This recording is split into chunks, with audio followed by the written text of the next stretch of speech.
దేశవ్యాప్తంగా ఉన్న ఓట్లను తొలగించి నకిలీ ఓట్లను సృష్టిస్తున్నారని లోక్సభలో విపక్ష నేత రాహుల్ గాంధీ ఆరోపించారు. మహారాష్ట్ర, కర్ణాటకలో జరిగిన ఉదంతాలను వివరించిన రాహుల్ గాంధీ ఓట్ల దొంగలను ఎన్నికల సంఘం రక్షిస్తోందని ఆరోపించారు. ఓట్ల చోరీ పరిశ్రమ నిర్వాహకులు ఎవరో తేలాలని అన్నారు. ఓట్ల చోరీ తీరును లోక్సభ విపక్ష నేత రాహుల్ గాంధీ మరోమారు ఎండగట్టారు. కాంగ్రెస్ బలంగా ఉన్న ప్రాంతాల్లో ఉన్న ఓట్లను తొలగిస్తూ కొత్తగా నకిలీ ఓట్లను ఎలా సృష్టిస్తున్నారో వివరించారు. మహారాష్ట్రలోని రజూరా అసెంబ్లీ నియోజకవర్గంలో 6,850 నకిలీ ఓట్లను జాబితాలో చేర్చారని అన్నారు. కర్ణాటకలో ఓట్లు తొలగించేందుకు వివిధ రాష్ట్రాల ఫోన్ నెంబర్లు వాడారన్న రాహుల్ గాంధీ ఈ నెంబర్లు ఎవరివి, ఎవరు ఆపరేట్ చేశారో తేలాలన్నారు. సూర్యకాంత్ పేరుతో 12 నిమిషాల వ్యవధిలో 14 దరఖాస్తులు వెళ్లాయన్న రాహుల్ ఆయనకు తెలియకుండానే ఓటు తొలగించాలని ఆయన పేరిట దరఖాస్తు చేశారని అన్నారు. ఫేక్ లాగిన్లు, ప్రత్యేక సాఫ్ట్వేర్తోనే ఓట్లు తొలగిస్తున్నారని రాహుల్ గాంధీ అన్నారు.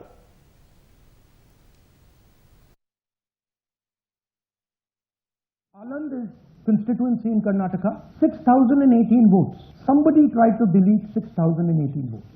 We don't know the total number of votes that were deleted in Anand in the 23 election. They are much higher than 6,018.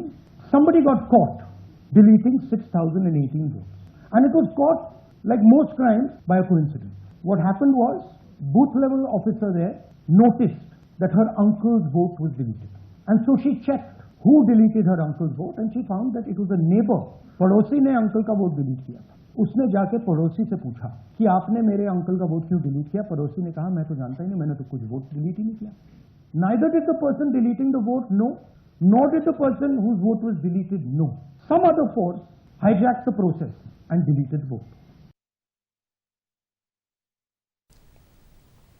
ఉద్దేశపూర్వకంగానే లక్షల మంది ఓట్లు తొలగిస్తున్నారని, చాలా చోట్ల మైనారిటీలు, ఆదివాసీ ఓట్లు తొలగించారని కాంగ్రెస్ అగ్రనేత రాహుల్ గాంధీ ఆరోపించారు.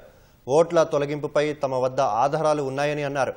కర్ణాటక అసెంబ్లీ ఎన్నికల్లో వేల మంది ఓట్లు తొలగించారన్న రాహుల్ అధికారులకు తెలియకుండా ఓట్లు ఎలా పోతాయని ప్రశ్నించారు.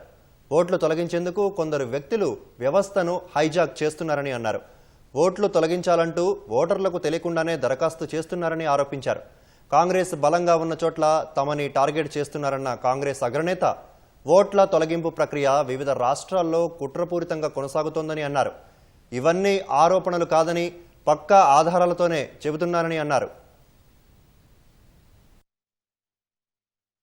We had heard this many times and now we found 100% proof of it. Please understand, I am not going to say anything on this stage that is not backed up by 100% proof.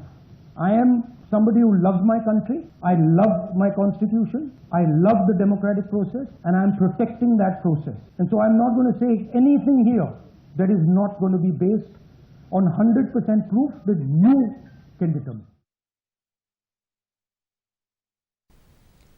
కర్ణాటకలో ఓట్ల తొలగింపుపై FIR దాఖలు చేసిన CID ఎక్కడి నుంచి దరఖాస్తు చేశారో IP నెంబర్లు ఇవ్వాలని ఈసీని కోరినా ఇవ్వలేదన్నారు.